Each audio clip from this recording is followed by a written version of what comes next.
It was a Tuesday morning in early March of 2019, and the sky sat low and the color of old pewter, and I remember the exact temperature because the thermometer nailed to the barn post at the edge of the Reddick Road read 23 degrees when I climbed out of my truck, and the mud under my boots had that particular hollow crunch that only comes when the ground has thawed 2 inches and frozen solid again overnight. I remember it that precisely because that was the morning Harlan Busey, who farmed the 340 acres directly east of what I was about to buy, leaned on his fence post and watched me walk the property line and said, loud enough that I was meant to hear it, that a fat woman buying the cheapest ground in the county was the funniest thing he'd seen since the fairgrounds caught fire. He wasn't cruel about it the way some men are. He just said it the way you'd state a fact about the weather, and then he went back to looking at his own field, and I stood there in the cold with my hands in my coat pockets, and I did not answer him, and I did not need to. By the way, wherever in the world you're watching from right now, let me know in the comments. I love seeing how far these stories reach. Okay, where were we? I was 54 years old that March morning in 2019.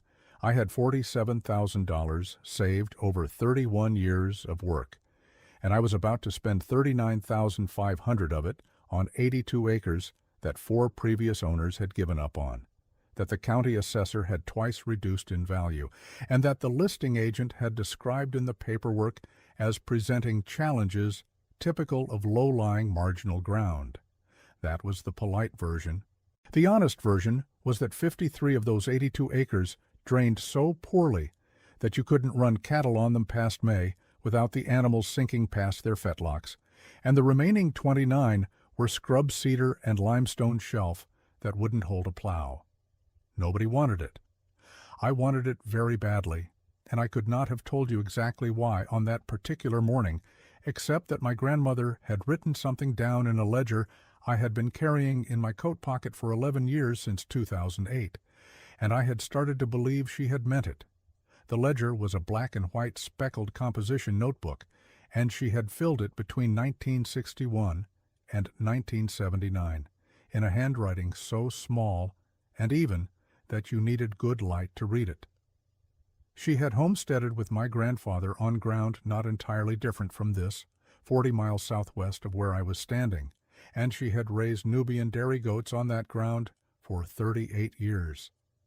The ledger was mostly records, dates of kidding, weights at weaning, production by month, feed costs by the pound. But scattered through the production columns in ink slightly darker than the rest, as though she had pressed harder when she wrote them, were observations about the land itself. And on a page dated September 14, 1974, she had written a single line I had read so many times I could recite it in my sleep. She wrote, "The ground that no one will work is usually the ground that no one has learned to read." I had read that line the first time as a piece of general encouragement, the kind of thing you cross-stitch and hang in a mudroom. It took me years to understand she had written it as a technical instruction. My grandmother's name was Dorothy of Oss, and she had died in February of 2008 at the age of 88, and she had left me the ledger specifically, not the land, which had been sold long before, but the ledger. My cousin Arlene had thought that was odd. She said so at the kitchen table after the funeral, eating a piece of lemon cake and pointing out that a notebook wasn't much of an inheritance. I didn't argue with her. I put the ledger in my coat pocket and kept it somewhere within arm's reach for every year since. The property I was buying appeared in the county abstracts as the Gellert parcel, after a German immigrant family who had filed the original homestead claim in 1887. The Gellerts had run it for 2 generations before the Depression took the 3rd generation somewhere else. After that, it passed through a livestock speculator in 1951, a couple from Wichita who intended to build a weekend house and never did, a soybean farmer who tried to tile drain the wet acres in 1988 and abandoned the project after spending $11,000 and achieving nothing measurable, and finally the estate of an elderly man named Pruitt, who had held it as a tax shelter for 16 years and let it go entirely wild. It had been on the market for 3 years when I made my offer. The 82 acres sat in a natural basin between 2 limestone ridges. The low ground collected water from both ridges and from a seasonal creek running along the northern boundary approximately 10 months out of 12. The water table in the wet portion sat between 8 and 14 inches below the surface for most of the growing season. What the soybean farmer had concluded was that the water needed to be removed. What my grandmother had written in the ledger on a page dated July 3, 1971, between a column of milk weights and a note about the price of alfalfa, was this: "A wet acre that you fight costs you twice what it produces.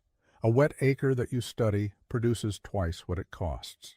She had figured out over decades of watching her Nubian does pick their way across her low ground that goats in the right number and at the right time of year did something to wet, scrubby, overgrown ground that no machine replicated. They opened the mat of dead vegetation at the surface, their hooves pressing in a way that aerated without compacting. They browsed the woody growth that choked the drainage channels. Their manure, deposited across the surface in small quantities over a long season, changed the bacterial community in the upper soil layers in ways she described plainly as the ground waking up. She had not used scientific language. She had written, 12 does on 60 wet acres for 3 years will show you what that ground actually is underneath what it has become. 12, 60, 3 years. She had been specific. She always was. I had sat with those numbers on winter evenings for 10 years and not acted on them, for reasons that were partly practical and partly cowardly. I did not own ground. I rented a small house outside of town and worked as a bookkeeper for a farm supply cooperative, and the idea of buying wet marginal land and running dairy goats on it as an act of faith in a dead woman's notebook felt, on most evenings, like a plan that deserved to be laughed at. The person I first told about it was my friend Opal Shrink, who had known me since high school and who had the quality of never saying anything she didn't mean. We were sitting at her kitchen table in October of 2018, and I read her the numbers out loud. 12 does, 60 wet acres, 3 years. She sat with that for a moment, and then asked me how much the ground would cost and whether I had the capital to carry it without income for the first 2 years, and whether I knew the difference between a Nubian and a La Mancha. Those were useful questions. I had answers to the first 2 and not to the third. She nodded and poured more coffee and said it sounded like something worth understanding before it was too late to try it. That was as close to encouragement as Opal ever came, and I took it. I spent the winter of 2018 learning goats. I drove to 3 operations within 100 miles and asked questions and took notes. I learned that Nubians produced milk with the highest butterfat content of any common dairy breed, roughly 4 to 5% compared to 2.5% for Sanans, which meant a smaller herd could produce a more valuable product. A well-managed Nubian doe in good production would give between 1 and 2 gallons per day over a 10-month lactation, and the going price for raw goat milk direct to consumers in my county, under the state's cottage provisions, was $8 a half gallon.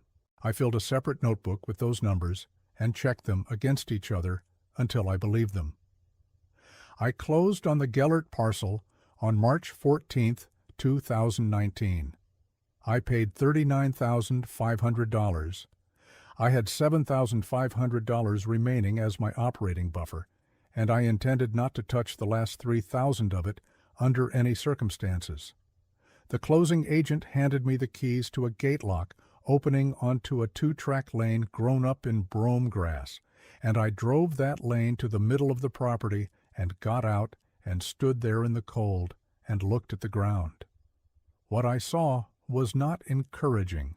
The low 53 acres were brown and matted, covered in a dense layer of dead sedge and cattail vegetation that had accumulated over years of no management. Standing water sat in the deeper pockets, gray and still. Sandbar willow and wild plum had advanced from the creek bank and colonized the lower edges of the usable ground. And at the far southern edge, barely visible through the willow growth, there was something I had not noticed on my first two walkthroughs, a rectangle of stone low to the ground, mostly buried. I walked to it and crouched and brushed the dead leaves away from the nearest corner with my hand. Limestone blocks cut and dressed, not fieldstone thrown together, mortared with a mortar that had held for what looked like a very long time. I paced the perimeter more carefully, 19 feet by 13 feet. The mortar had a gray-pink color I had seen in photographs of late 19th century construction in this part of the state, the Gellert Homestead. Someone had built this with care and specific intention, and nobody who had owned this parcel since 1951 had walked far enough into the wet ground to find it. I told Opal about the foundation that evening on the phone, and she said, with a dryness I appreciated, that at least the ground had one thing going for it. The county extension office was my first institutional stop. I drove there in early April of 2019, and the agent, a young man named Treadwell, who had been in the position about 2 years based on his framed certificates, listened with professional patience and then told me the carrying capacity of wet marginal ground for any grazing animal was essentially zero in the wet months and minimal in the dry months, and that fencing and shelter construction on a property in that condition would likely run between $18,000 and $22,000. He said that last number with a small pause I understood was meant to end the conversation. I thanked him and drove home. I fenced it myself. I started in May of 2019 and worked weekends through the end of August. Perimeter T-posts and 4-strand high tensile wire cost $1,112 in materials, plus $80 for a rented post driver I shared with a neighbor. I divided the low ground into 4 rotational paddocks using temporary electric fence on step-in posts, following the rotation design my grandmother had described in the ledger in terms plain enough to follow without modification. Each paddock was roughly 13 wet acres. 3 would rest while the does worked 1, rotating every 3 weeks. The shelter had to be built cheaply. I found used utility panels at a farm auction in June for $340. I poured a gravel pad, 30 feet by 16 feet, using a rented mixer and 6.5 yards of concrete over 3 weekends in July. The shed itself was a 3-sided pole structure from treated lumber and metal roofing. Total materials $980, completed the 3rd week of August 2019. Total fencing and infrastructure $2,512. Treadwell's low estimate had been $18,000. I did not mention that to him. I bought 12 Nubian does in September of 2019 from a dispersal sale at a retiring dairy operation 90 miles north. The animals were registered, health tested, and between 2 and 4 years old, in the productive center of their working lives. I paid $420 per head for 10 of them, and $380 for 2 that were slightly older. Total cost $4,360. A rented buck for breeding in October cost $250 for the season. My total capital outlay to that point was $46,222. I had $1,278 left as my buffer, which was less than I had planned and more than I was comfortable with. I did the arithmetic 4 separate times that November evening, hoping the number would change. It did not. That was the night I came closest to genuine doubt. Not the ordinary worry I had been managing since March, but the deeper kind that comes after dark and sits on your chest. I got the ledger out and read my grandmother's line again. The ground that no one will work is usually the ground that no one has learned to read. I read it twice. Then I read her paddock rotation notes, the specific ones, the part where she described the 3rd year as the year the ground begins to answer. She had underlined that phrase with a single ruled line, the 3rd year. I was not yet through the first. I turned off the light and went to sleep.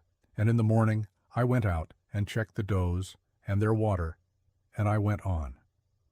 The first kidding season came in February and March of 2020. 12 does produced 21 kids over 6 weeks. I lost one doeling to a delivery complication on a Thursday night in late February, which I will not describe in detail except to say that I sat in that shed for 2 hours afterward in the cold and felt every one of my 55 years. The remaining 20 kids were weaned and sold at 8 weeks for an average of $110 per head, total income $2,200. Milk production in the first lactation season, running March through December of 2020, totaled approximately 3,400 gallons across the herd, of which I sold roughly 60% at $8 a half gallon direct to customers found through word of mouth and a notice at the cooperative. Gross milk income for 2020, approximately $27,200. Feed, minerals, veterinary, and consumables, $11,600. Net operating, $15,600. Not a comfortable profit against a $47,000 investment, but it was real money from ground that had been assessed as producing zero for years, and it told me the direction was right. What was happening in the paddocks was harder to measure in dollars and more important than the dollars. I walked every paddock carefully at the end of each rotation beginning in late 2019. I carried a soil probe, a steel rod 60 centimeters long with a marked shaft, and pushed it into the ground at 12 fixed points in each paddock that I had flagged with small stakes on my first walkthrough. In the first autumn, the probe met resistance between 8 and 11 centimeters in the low spots. By the second autumn, those same points were accepting the probe to between 15 and 20 centimeters before meeting resistance. The ground was opening, not because anything had been drained from below, but because the surface was changing. The dead mat of sedge had been broken by hooves and browsed and incorporated. The willow shoots the does cropped repeatedly were putting less energy into regrowth each season. Surface drainage after a rain was visibly faster in the second year than the first. I measured it informally by watching how long a puddle took to shrink in a marked spot. First year, 4 to 6 days. Second year, 2 to 3 days. Third year, less than a day in all but the deepest pockets. Harlan Bussey came over in the spring of 2021, which was early in my third season, to look at a fence line question on the shared boundary. He stood at the paddock gate and looked at the does working through the third rotation, then looked at the ground and did not say anything for a while. Then he said quietly, and without looking at me, that it looked different than it used to. That was the entirety of his concession. I did not answer it. I opened the gate and we walked the fence line and talked about post spacing, and that was that. The Historical Society entered the picture in the summer of 2021. I had written to the County Historical Records Office describing the foundation, and a woman named Gertrude Hoffmeyer, the volunteer county records archivist, responded in April with photocopied pages from the 1890 County Atlas showing the original Gellert Homestead plat. The foundation matched the recorded footprint of the original Gellert Springhouse, built in 1891, over what the original claim paperwork described as a reliable seep spring. A springhouse built over a seep, on wet ground that nobody had been able to use for 60 years. My grandmother would have smiled at that, I think, without saying much. Hoffmeyer came out in August of 2021 with a camera and a measuring tape and spent an afternoon at the foundation.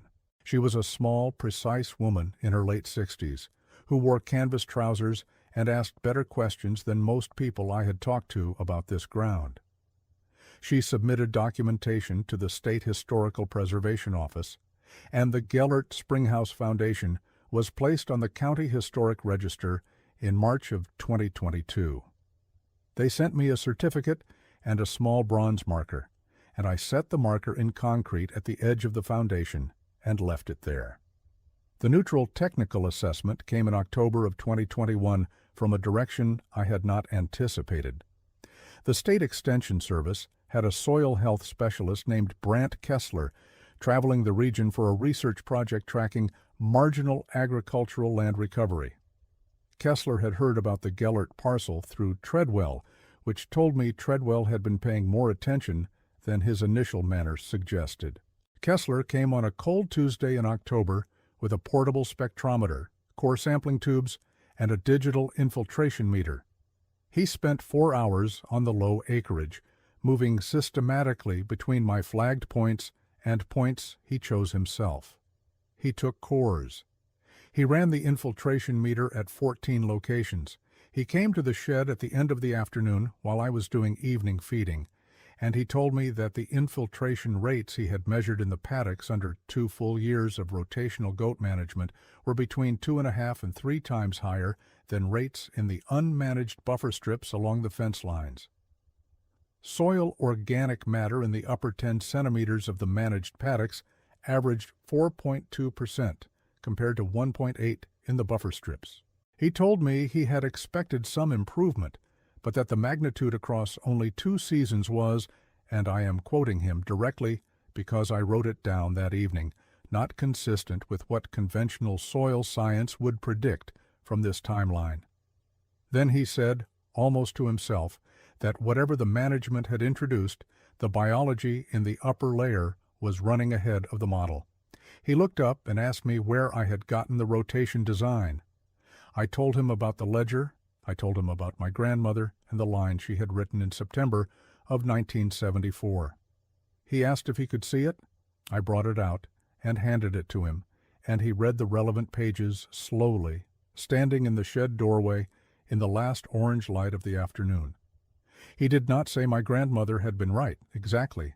What he said was that the empirical record in the ledger described in plain language, and over an 18-year observation period, a biological mechanism that formal research had only begun characterizing in the peer-reviewed literature in the last decade. He said that twice. I did not answer it. I took the ledger back and put it in my coat pocket. Kessler's data appeared in a regional extension bulletin in the spring of 2022 as part of the larger marginal land study. The Gellert parcel was referenced by acreage and county, but not by name or owner, described as a site exhibiting anomalous soil health recovery under historical rotational small ruminant management. I read that phrase several times. Anomalous, meaning it didn't fit what they expected. My grandmother would have called that a poor word for a thing that should not have surprised anyone who had read the ground carefully enough. By the end of 2022, my third full season of production, annual milk sales had reached approximately $38,000 gross, with operating expenses running $14,200 for a net of $23,800. Kid sales added $3,400 more. I had recovered my initial investment in operating capital and had begun rebuilding a modest reserve. I was not rich. I was not trying to be. The county assessor had revalued the property from $480 per acre before my purchase to $920 per acre, a revision that cost me an additional $180 per year in property tax, which I paid without complaint because it was the ground's own way of acknowledging what it had become. The low 53 acres were not reclaimed in any dramatic sense. They were not drained or tiled or forced into something they were not. They were red. The standing water in the deep pockets persisted through wet springs, and I worked around it. The willow had retreated to a narrow strip along the creek bank, where I let it stay, because the does used it for shade in July, and the songbirds liked it in May. The limestone foundation of the Gellert springhouse sat clean and documented at the southern edge, and in the spring of 2022, the ground immediately around it was damp enough that I could see, without any tools, a faint depression where the seep spring had once surfaced. 131 years of neglect and buried vegetation, and it was still there, still trying to be what it had always been, I thought about the Gellert family cutting and dressing those limestone blocks in 1891 over a reliable water source, and I thought about how much knowledge gets buried along with the structures that held it. In the fall of 2022, I copied the most relevant pages of my grandmother's ledger, the paddock rotation design, the soil observation notes, the production records from her wet ground work, and the line about the ground that no one will work, and donated the copies to the County Historical Society with a typed index explaining the practical context of each page. Hoffmeyer placed them in the Gellert parcel file, which now held both the original Homestead record and the management record that had brought the ground back. They sit in the same archival folder. That seemed right to me. It still does. In November of 2022, Harlan Buses stopped his truck at my gate on his way past and rolled down his window. I walked out to meet him. He looked across the paddocks for a moment, the does in the near rotation, the ground visible and workable, and no longer the color of defeat, and he said, plainly and without elaboration, that he hadn't thought it would amount to much. That was the whole sentence. He rolled his window up and drove on. I stood at the gate and watched him go, and I did not feel any need to say anything in reply, because what the ground had said was already said, and it had been saying it for 3 full years in numbers that anyone willing to look could read. My grandmother wrote it in September of 1974, and I carried it for 14 years and tested it on 82 acres that 4 previous owners gave up on, and I believe it in every particular now, not as encouragement and not as a saying to cross-stitch and hang in a mudroom, but as a technical instruction that any patient person can follow if they are willing to go slow enough and honest enough to let the ground speak before they decide they already know what it is saying. The ground that no one will work is usually the ground that no one has learned to read. Read it slow. Read it careful. Read it across more than one season before you conclude anything. That is the whole method. That is all she was ever telling me.